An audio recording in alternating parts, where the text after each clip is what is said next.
Ya elah, flu aja sampai berobat, dirawat inap. Alasan biar nggak kerja. Jaga mulutnya. Oke, ternyata banyak nih yang masih keliru terkait dengan flu. Yang namanya flu itu berbeda dengan batuk pilek biasa.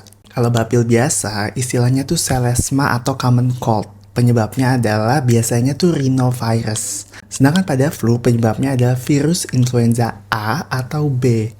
Yang mana gejalanya itu nggak cuma batuk pilek, tapi lebih parah seperti demam yang tinggi, kemudian sakit kepala hebat, badan pada pegel-pegel, nyeri persendian, nyeri otot, yang mana itu bisa mengganggu produktivitas. Jadi beda ya selesma sama influenza. Makanya muncul pertanyaan, kalau lagi batuk pilek boleh nggak sih divaksin influenza?